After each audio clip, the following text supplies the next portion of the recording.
My channel is all about teaching self-awareness through understanding our astrological energy, by understanding our natal chart. When we are self-aware on the planet, that is when the magic happens. And most motivational speakers and well-known people in the world will tell you one of the things humans are lacking is self-awareness. If you don't know who you are, what are you doing here? Are you looking for someone else to tell you who you are, where you should go today, what you should do today? Become a self-aware human. And one of the ways astrology has helped me and helped most of my friends and colleagues and clients is it's taught them about themselves. In school, we aren't taught these things. Anyway, enough about that. Today, I'm going to talk about all signs mercurial. So Mercury signs for everyone. Are we ready? Today is May 3rd, 2023. Today is Wednesday, which is the day that is ruled by Mercury. Now, go. And you want to pay attention to what sign. Mercury is the trickster planet. It gets bored eating. Did you hear what I had to say? Gemini is an air sign energy, and Virgo is an earthy energy. Mercury is all over the place energy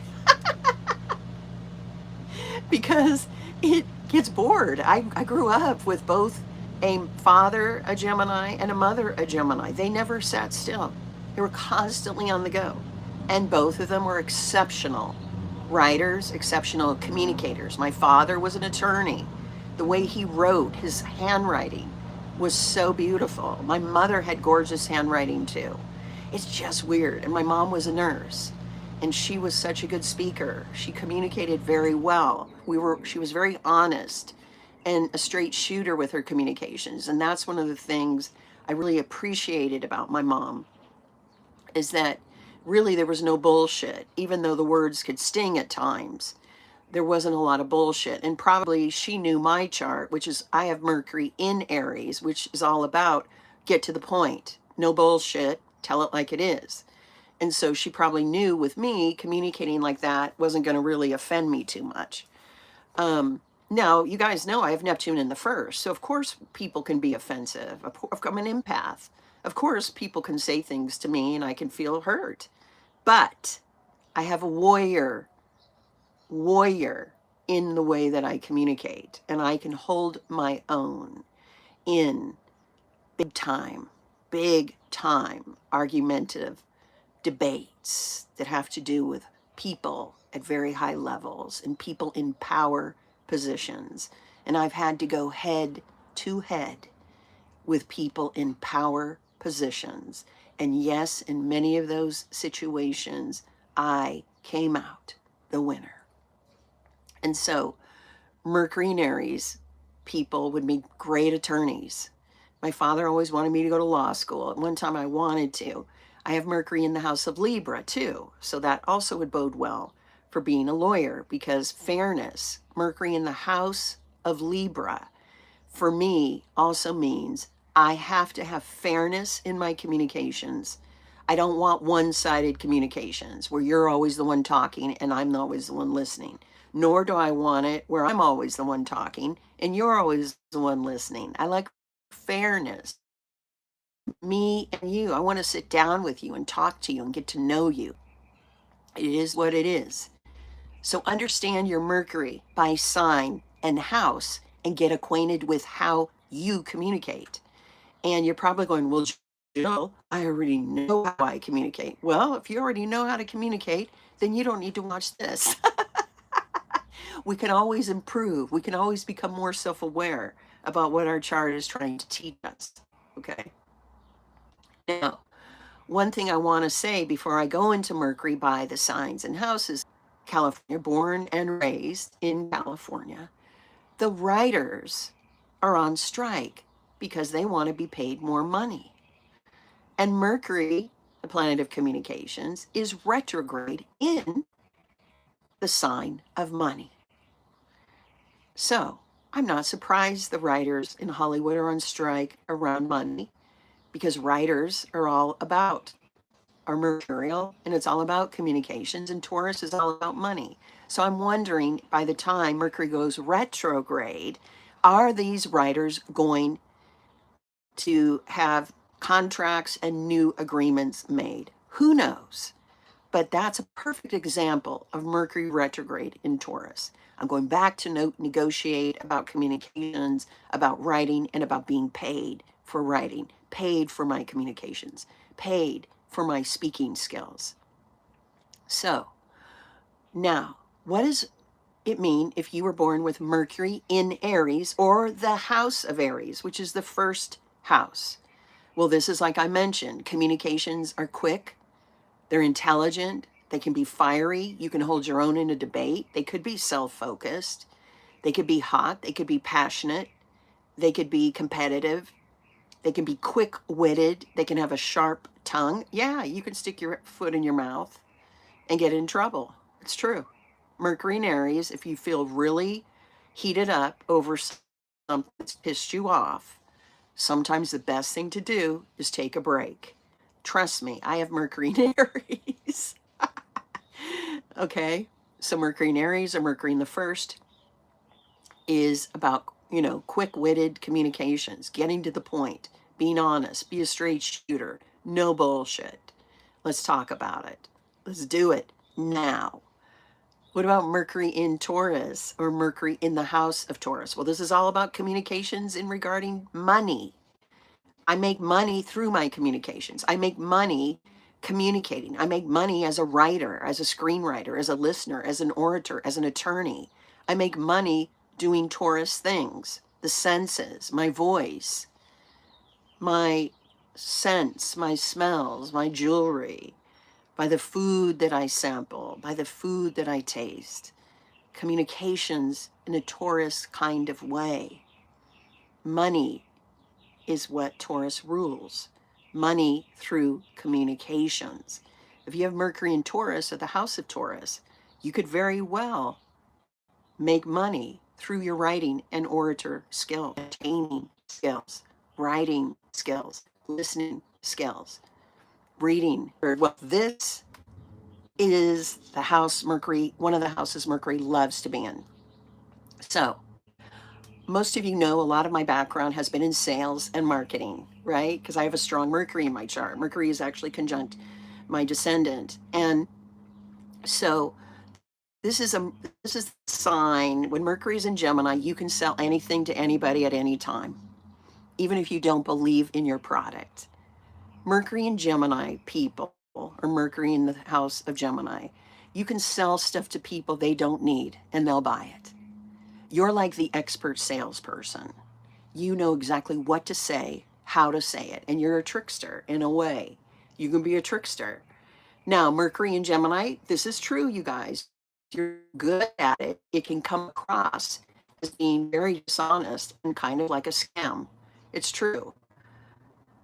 So Mercury in Gemini, you just have exceptional communication skills, and you should be looking into using your communication skills in some way. Mercury in Gemini, Mercury in the house of Gemini. Remember, Mercury is one of the rulers of Gemini. In the fourth house, of the house of Cancer, you communicate in a Cancerian way. You communicate in a loving way. You communicate in a nurturing way. I love you so much. You mean a lot to me. I need you in my life. Mercury in Cancer, or Mercury in the house of Cancer. Communications around the home, writing at home. You could do a lot of communications from your home. Maybe you're a blogger. Maybe you do social media from home. What about Mercury in Leo, or Mercury in the house of Leo? Well, this is the spotlight. The spotlight is on you for communications. Are you in social media? Are you an entertainer? Are you an actor? Are you an actress? Are you a screenwriter? Do you write for Hollywood? Do you write for big time shows, entertainment? I shine bright when I communicate. This is comfy, cozy for me. I love to talk about my hair. I love to talk about glamour. What about Mercury in Virgo? Mercury in the house of Virgo. is one of the other signs Mercury rules. Mercury in the house of Virgo or in the sign of Virgo is all about communications in a Virgo way. Details. One of the words you can say is, how can I help you? How can I better help you? How can I help you get organized? How can I help you clean? How can I help you work on your health? Now, what about Mercury in? So this is all about fair balance. Communications are needed in one-to-one relationships. They're needed in law. They're needed in marriage. They're needed in your relationships, in your partnerships. So fair balance is going to be needed for you. You probably will not like it when you can't even get a word in with someone you're talking to. I don't like it when communications are one-sided. Now, you're probably going, well, Jill, nobody really does. Yeah, but when you have Mercury in Libra or the house of Libra, you really can't stand it. Communication, big frictions suck because you probably will not be happy.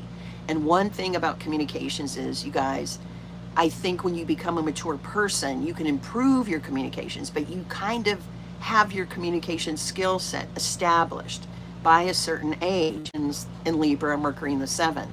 What about Mercury in Scorpio? Mercury in the house of Scorpio. This is intense communications. This is powerful communications. Mercury in Scorpio. Mercury in the house of Scorpio. Power-hungry communications. And that means you can say things to draw attention and power to yourself that are really maybe uncomfortable communications. You know how there are these many actors and actresses and a lot of social media stars where they get themselves entangled into these, where they're making headline news, where they're just, it's like they're drawing attention to themselves and they get into trouble and it's like a downward spiral.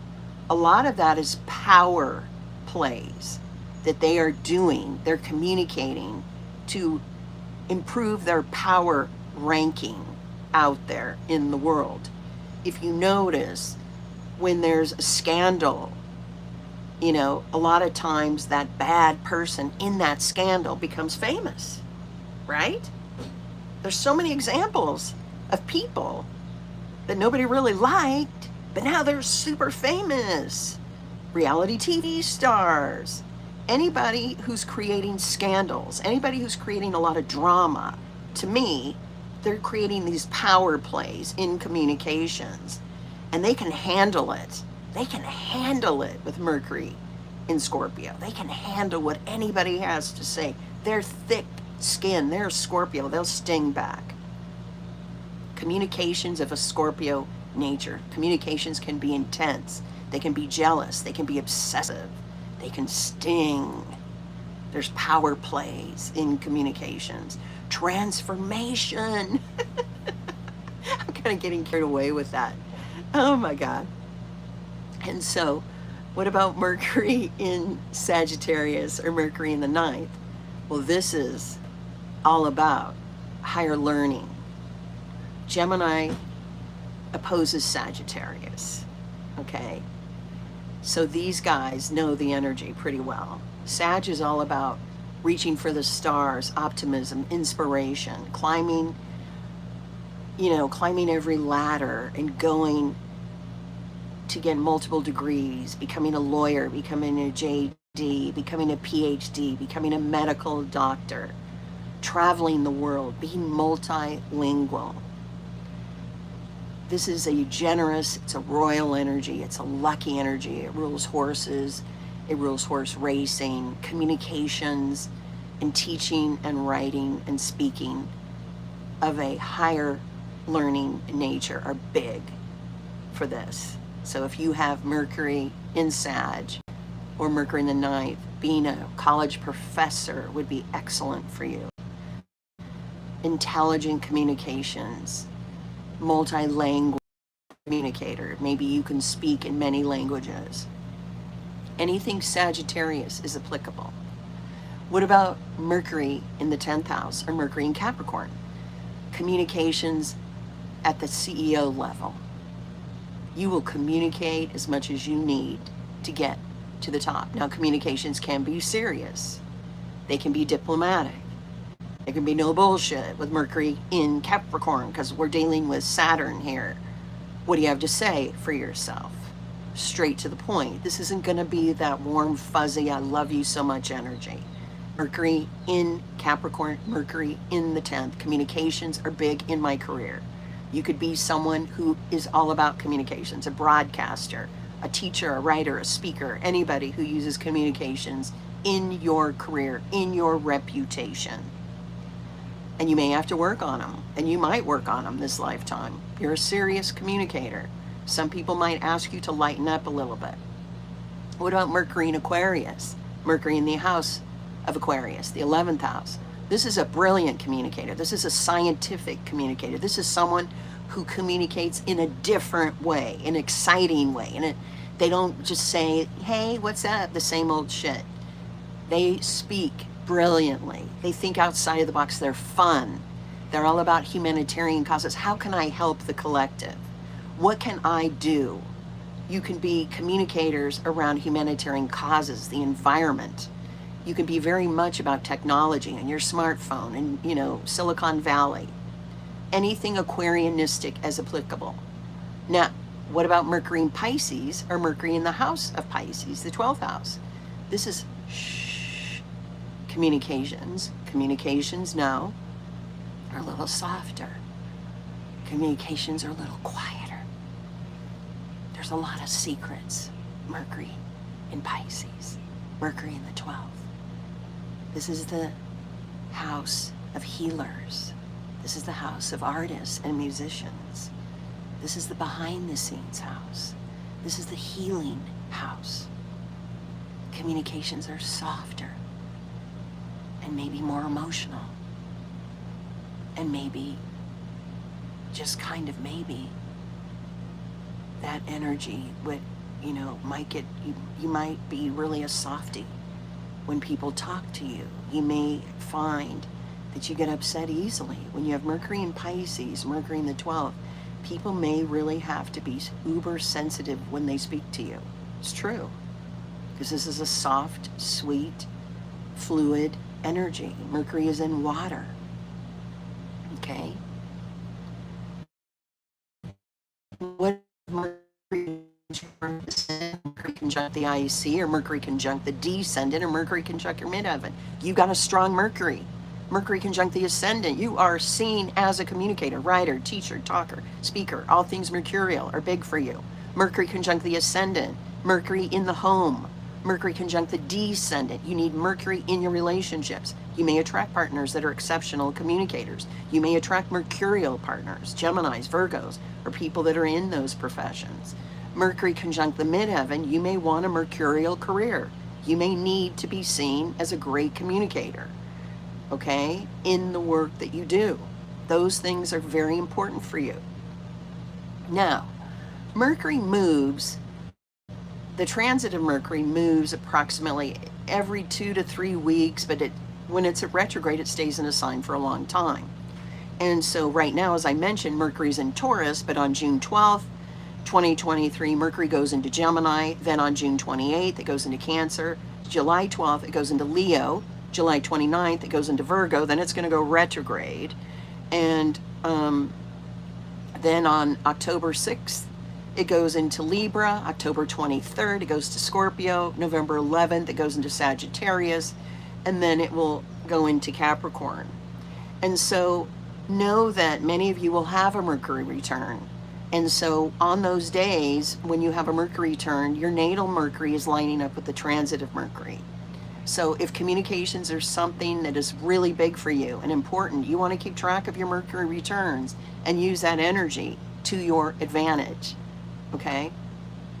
So I've just got through talking about pretty much all things mercurial or mercurial signs for everyone.